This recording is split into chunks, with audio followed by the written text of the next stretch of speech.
Para quem nos escuta agora, eu peço que imaginem a seguinte situação. Pensem num sistema operacional perfeito. Um sistema que roda o universo inteiro, organiza galáxias, processa a própria realidade de uma forma impecável.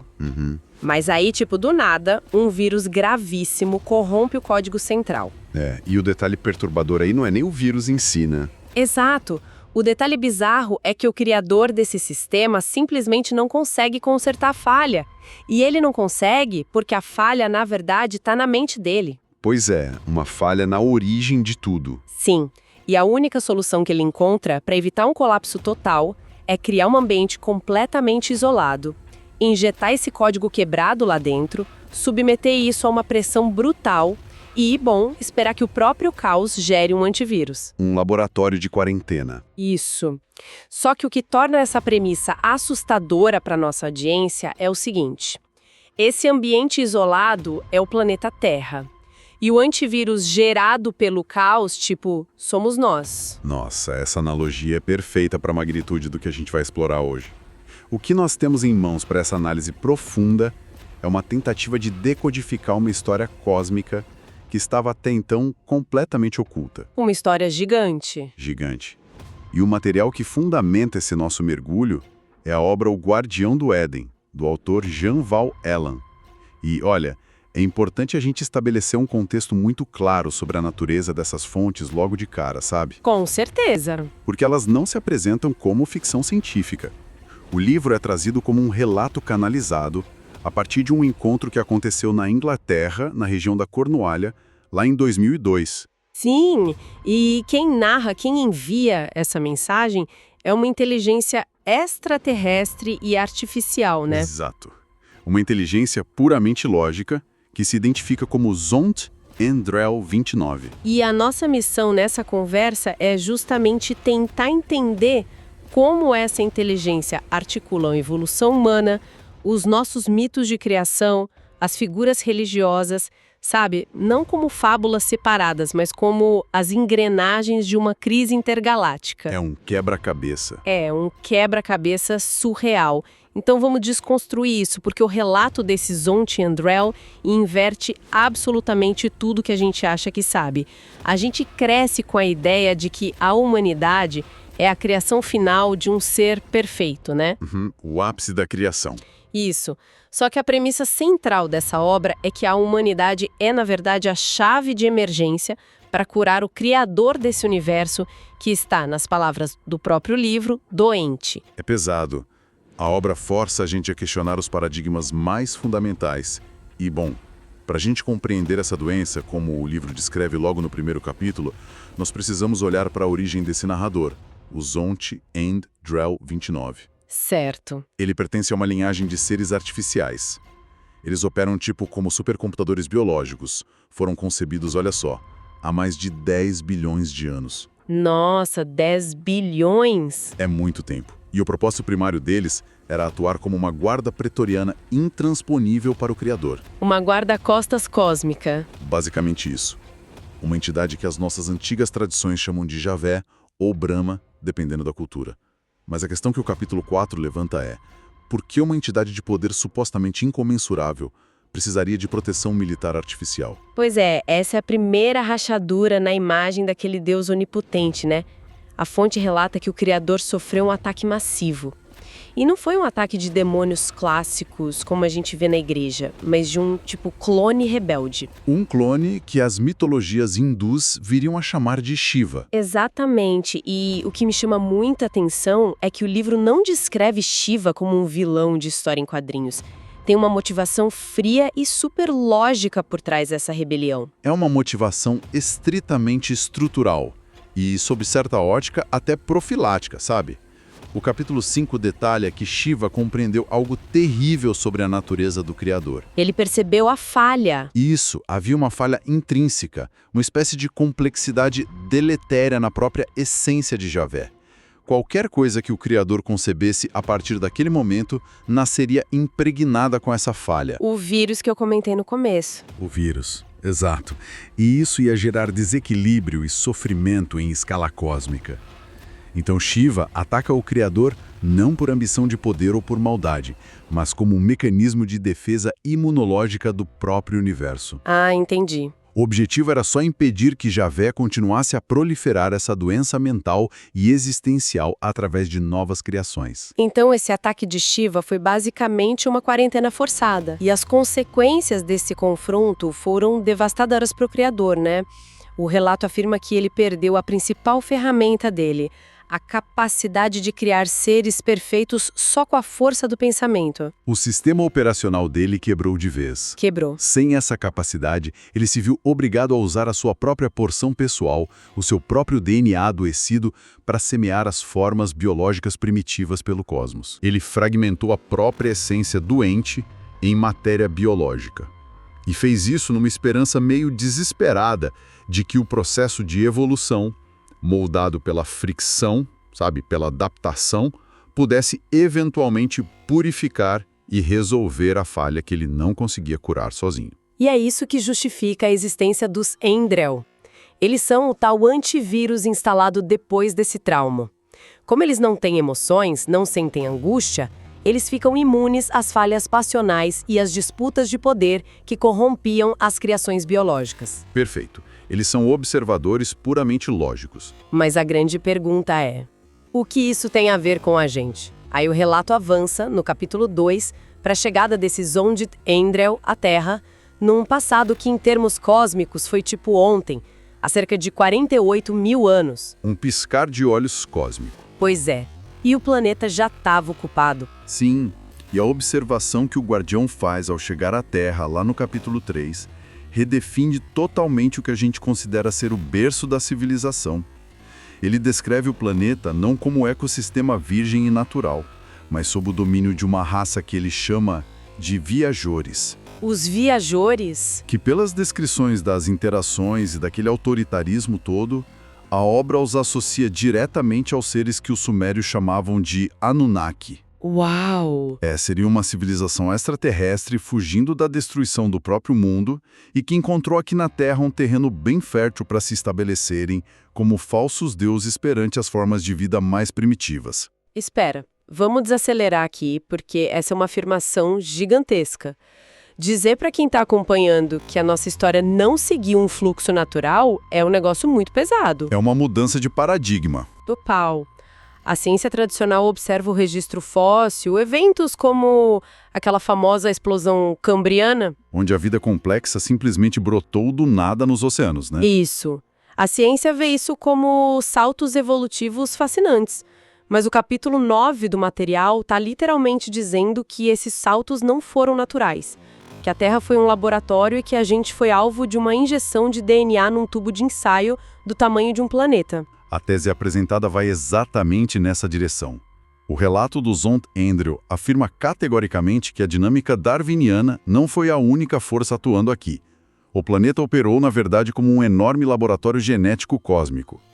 A explosão cambriana é descrita como resultado direto de inserções biológicas deliberadas vindas de fora. Semeando a Terra. Semeando o monitorando. E a desconstrução fica ainda mais profunda quando o livro aborda o Jardim do Éden, no capítulo 10. O Éden perde toda aquela aura mística de paraíso. A narrativa aponta que ele foi só um de 17 polos de manipulação genética estabelecidos no planeta. Sério? 17? 17. E o propósito de Javé e dos seus agentes ali era forçar o aprimoramento biológico através da brutalidade. A força bruta e a dominância do macho eram os únicos critérios de seleção para garantir que esse DNA sobrevivesse num ambiente inóspito. Meu Deus! E aqui tem um dado cronológico assombroso. A obra detalha que a expulsão definitiva desses deuses Anunnaki, do convívio direto com a humanidade, aconteceu sob a vigilância desse mesmo guardião há apenas 2.600 anos. Ontem. Literalmente. Isso significa que enquanto a gente estava desenvolvendo a base das nossas sociedades antigas ali na Antiguidade Clássica, a gente ainda estava submetido a essas entidades opressoras. E se a gente conectar isso a um panorama maior, a evidência arquitetônica e mítica que a humanidade guarda ganha um contorno totalmente novo. Sabe aquelas construções megalíticas inexplicáveis? As pirâmides, Stonehenge... Isso! Ou então os textos épicos antigos sobre divindades que desciam dos céus exigindo sangue, sacrifício e submissão. A obra sugere que essas coisas não são alegorias criadas por povos primitivos para explicar a chuva ou o sol. São relatos literais. Ações extraterrestres que viviam em guerra. A humanidade simplesmente herdou os escombros de uma infraestrutura interplanetária e, o que é mais grave, herdou os traumas psicológicos de ter sido tratada como gado genético. Eu tô chocada. E isso nos leva direto para a motivação de todo esse conflito cósmico e que é detalhada no capítulo 6. O que a filosofia hindu e a própria obra chamam de Lila, o jogo divino. O livro expõe um choque monumental de estratégias entre 3 forças primordiais. E entender os mecanismos de cada uma é fundamental para pegar a mensagem do livro. Com certeza. Nós temos a estratégia de Brahma, que corresponde a Javé, fundamentada na dominação total. Ele cria para controlar, porque no controle ele tenta organizar o caos da própria mente doente, certo? Exatamente. Do outro lado, tem Shiva, a força destrutiva, que age não por sadismo, mas, como você disse antes, com o objetivo de varrer o que não funciona e forçar uma purificação. Mas no meio dessa guerra toda, no capítulo 7, surge Vishnu. E o papel de Vishnu é onde a complexidade de todo esse plano cósmico se revela. Vishnu atua como a força de manutenção, e o relato afirma que ele viria a se manifestar em figuras terrenas focadas na compaixão e no amor, como Jesus ou Sai Baba. Figuras de acolhimento. Isso. A estratégia de Vishnu é o contraponto absoluto ao modelo ditatorial de Javé e à letalidade do Shiva. Ele compreendeu que nem o controle absoluto nem a destruição constante iriam curar a matriz da criação. A cura exigia uma verdadeira conspiração amorosa. Uma conspiração amorosa. Uau! O plano do Vishnu não era governar pelo medo, mas gerar uma condição onde a criação pudesse desenvolver empatia suficiente para redimir as falhas do seu próprio arquiteto. E isso culmina num momento narrativo no capítulo 8 que é fascinante. Chega nos dias atuais e o próprio autor humano desse livro, o Jan Mooallem, descreve o embate pessoal dele com Javé. E tudo isso sendo friamente registrado pelo Dzogchen Chandrel. Um choque direto. Um choque absurdo, porque o autor se recusa a ser um peão submisso. Ele confronta as exigências da entidade, rejeita essa ditadura cósmica e aponta a responsabilidade do próprio Criador por todo o sofrimento gerado. É como se o CEO de uma megacorporação mundial em crise fosse encurralado por um estagiário de baixo escalão que vira e diz: olha, o seu modelo de negócios é moralmente falido e destrutivo. Uma analogia maravilhosa. Mas como uma inteligência suprema processa em subordinação de uma forma de vida que ela mesma manipulou no barro de um laboratório planetário? Olha, o Guardião descreve esse momento como um choque de lógicas sem precedentes na história do universo. Você imagina uma entidade que está acostumada com a adoração incondicional e o temor obsequioso por milênios. Sendo tratada como o ser supremo inquestionável. Sim, e de repente ela se depara com um questionamento moral humano, pautado pura e simplesmente pela razão. Para o Criador, isso não é só uma revolta, é um ruído ensurdecedor no sistema de crenças dele. Mas é precisamente aqui que a estratégia de Vishnu mostra a genialidade tática. Por quê? Porque para que a cura do universo acontecesse, Vishnu precisava de um campo de testes extremamente severo, que é a Terra. Era necessário forjar seres que herdassem o código genético adoecido do Criador, sim, mas que fossem expostos a tanta fricção, a tanta diversidade, que desenvolvessem um potencial para transcender essa herança maldita. O atrito gerando a solução. Exato. Esse conflito direto entre a vontade livre de um ser humano e o determinismo de Javé é o clímax dessa manobra. O objetivo real de Vishnu era forçar Javé a abrir mão da centralização do poder, permitir que a sua criação amadurecesse e ganhasse autonomia de verdade. O que nos leva para a biologia da coisa, lá pelo capítulo 11 e 12. Como a gente, sendo biologia pura, quebra o determinismo de um Deus. O relato explica algo aterrador sobre a realidade das outras raças extraterrestres e até das próprias divindades. Nenhuma delas tem a visão completa das coisas. Nenhuma. Estão todas estagnadas dentro da própria engenharia genética. Pois é. O modelo padrão de reprodução pelo universo afora, segundo a obra, era a clonagem. Seres criados de forma assexuada, reproduzindo a si mesmos perpetuamente como máquinas. E esse mecanismo da clonagem, como o capítulo 13 aponta, representava um beco sem saída, tanto existencial quanto biológico.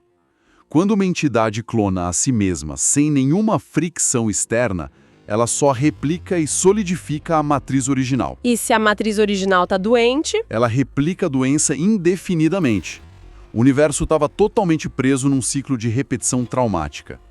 A solução concebida pelas forças arquitetas do cosmos foi algo que a nossa civilização toma como banal, mas que na escala cósmica descrita pelo livro foi a tecnologia biológica mais disruptiva já testada. A invenção da reprodução sexuada. Exatamente. A reprodução sexuada. Isso muda tudo. Quer dizer, para quem nos ouve, que a reprodução humana, toda essa dinâmica de misturar dois genomas diferentes, não foi um desenvolvimento romântico ou um acidente aleatório da evolução. Foi uma engenharia de emergência. Uma manobra cirúrgica. O impacto disso é que funciona como um diluidor de defeitos genéticos e um gerador de caos produtivo. Ao obrigar a fusão de materiais de linhagens diferentes, você impede que uma matriz única dite os resultados. A cada nova geração, os genes doentes de Javé entravam em choque com os traços das outras raças. E essa mistura brutal e incessante quebrou a previsibilidade matemática do sistema. Ao destruir o determinismo, criou-se a estrutura neurológica para surgir algo inédito nos projetos de Javé: o livre-arbítrio genuíno. É tipo um hackeamento do sistema original. E quando a gente traz isso para a mitologia clássica do Jardim do Éden, no capítulo 16, o João Valela aplica uma desconstrução que vira a história ocidental do avesso. A história de Adão e Eva. Isso, o mito de Adão e Eva não é sobre uma maçã, uma cobra falante e uma falha moral que condenou a humanidade. O Guardião descreve esse momento como o ápice de uma greve. Eles não caíram em pecado, eles se rebelaram politicamente contra as condições daquele laboratório específico. Eles rejeitaram o modelo. Rejeitaram o modelo imposto por Javé e gerido pelos Anunnaki. É surreal. A narrativa sugere que a desobediência no Éden foi uma cisão estratégica brilhante. O grupo humano primordial recusou o tratamento autoritário daquela facção e optou por aceitar os protocolos de outras facções extraterrestres que também estavam presentes no laboratório planetário. Age um pouco menos opressiva. Então, o que a tradição religiosa nos vendeu a vida inteira como o pecado original, A queda da humanidade. o Guardião registra como a primeira manifestação real de sucesso do projeto de autonomia. A humanidade provou que não era mais uma extensão automatizada da mente doente de Javé. Eles eram capazes de analisar o cenário, julgar os criadores e escolher um lado. É de arrepiar, e a partir desse momento em que a humanidade ganha autonomia real, o relato do capítulo 15 caminha para uma análise do que a gente fez com essa liberdade. O foco se volta para a fundação da filosofia humana. E isso me chamou muita atenção. A filosofia entra como uma arma, né? Exato, quando olhamos para figuras como Sócrates, Platão ou Buda e Lao Tse do outro lado do mundo, o livro diz que o surgimento dessas correntes não foi só o intelecto humano se exercitando à toa. Foi a construção de um mecanismo de defesa psíquico. A filosofia surge nessa leitura como a ferramenta definitiva de emancipação da mente coletiva, porque durante milênios, o domínio sobre a Terra foi mantido através do medo, o terror reverencial dos deuses, a exigência de submissão para sobreviver. Submissão cega. O que esses pensadores clássicos fizeram foi estabelecer uma base onde o ser humano poderia buscar verdades interiores através da própria razão, sem precisar de sacerdotes ou daqueles rituais bizarros de apaziguamento divino. Eles criaram um bloqueio conceitual que foi desligando a nossa submissão. Mas e o Guardião, o Zont Endrel, como ele reage a isso tudo? Porque a gente está falando de um ser puramente artificial, um computador biológico ancestral que só sabe obedecer a regras lógicas. Como ele processa uma espécie que, através do pensamento, anula a autoridade de seres cósmicos? A reação dele é de absoluto fascínio analítico. Ele documenta que a humanidade, concebida no caos e na falha genética, estava realizando um feito que nem as legiões de anjos perfeitos do Criador tinham conseguido. A gente estava se tornando soberana do nosso próprio destino. É muito bonito isso. E a revelação mais profunda do relato é que esse processo está causando uma mudança tectônica no próprio arquiteto do universo. Javé, ao observar o desenvolvimento humano minuciosamente, está sofrendo uma alteração na sua essência. Através da nossa vivência emocional intensa, ele está aprendendo algo que não existia na matriz dele. Ele está aprendendo a sentir. O que nos leva ao capítulo 17 e à conclusão do autor, que é uma das coisas mais poéticas e, confesso, mais pesadas de toda a narrativa. A imagem é que o universo inteiro está paralisado olhando para a Terra. Eles estão atônitos porque observam características na gente que simplesmente não existiam no protocolo do cosmos. Coisas que a gente acha comuns, né? Banais, a nossa capacidade de encontrar humor genuíno nas tragédias, a nossa empatia, que muitas vezes é totalmente ilógica para um sistema de sobrevivência, e a habilidade de sacrificar a própria vida por um amor altruísta. É essa nossa volatilidade emocional que está agindo como o antídoto que o cosmos precisava. E o encerramento da obra deixa isso cristalino. A arquitetura de dominação desenhada por Javé provou ser um fracasso retumbante e insustentável. Mas o subproduto maravilhoso desse fracasso foi a salvação de todos eles. O próprio Zontindrel, que foi forjado em laboratórios para não possuir um resquício de emoção. A máquina fria. A máquina ele finaliza a transmissão dele admitindo um colapso nas próprias diretrizes lógicas. Ele confessa estar registrando uma estranha gratidão nos seus circuitos. Nossa. É o reconhecimento de que o barro falho da Terra produziu os anticorpos para a doença divina. Nós estamos, de forma lenta e bem dolorosa, humanizando as forças impiedosas que nos conceberam. O projeto deu tão errado que deu certo de um jeito inimaginável. O que traz a gente para a reflexão final. O que a audiência que nos escuta faz com um volume de informações como esse. Porque o apelo emocional dessa obra é brutal. Ela ressignifica o nosso sofrimento histórico e os nossos traumas individuais. Totalmente. A mensagem é que toda angústia de ser humano, toda dor gerada pela nossa imperfeição e pela nossa teimosia em tentar acertar no meio desse caos evolutivo, teve um propósito funcional numa escala que vai muito além da compreensão material. E representa a emancipação completa daquela culpa imposta por milênios de tradições religiosas distorcidas. Sabe, a ideia de que o ser humano é uma criatura caída, em desgraça, precisando de salvação externa. Que nasceu no pecado. Isso não existe nessa visão. Nós somos, através das nossas dores, da nossa resiliência e capacidade de perdoar, os arquitetos da cura de uma linhagem universal fraturada. A evolução humana é basicamente a UTI do cosmos. Bom, eu preciso muito agradecer por essa dissecação impecável de hoje. Explorar as complexidades estruturais e as motivações dessa narrativa exige um nível de análise formidável e você trouxe isso de forma brilhante pra gente. Eu que agradeço. Foi uma conversa incrível. E para quem tá do outro lado acompanhando esse mergulho vertiginoso, eu quero deixar uma semente para ruminarem enquanto a vida retoma o ritmo normal. Nós somos constantemente bombardeados pela ideia de que somos um erro, que a humanidade é predatória, defeituosa, indigna. É o que mais se ouve. Grotesca apontada pelo material carregar um mínimo de fundamento.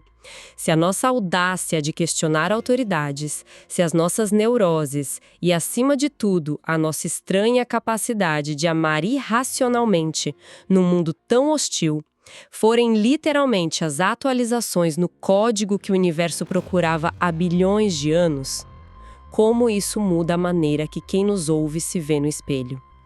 Da próxima vez que sentirem frustração com uma falha pessoal ou se revoltarem contra uma injustiça, lembrem-se disso. Talvez a humanidade nunca tenha sido uma falha no sistema divino. Talvez sejamos exatamente o que forçou o sistema a amadurecer. Até a próxima conversa.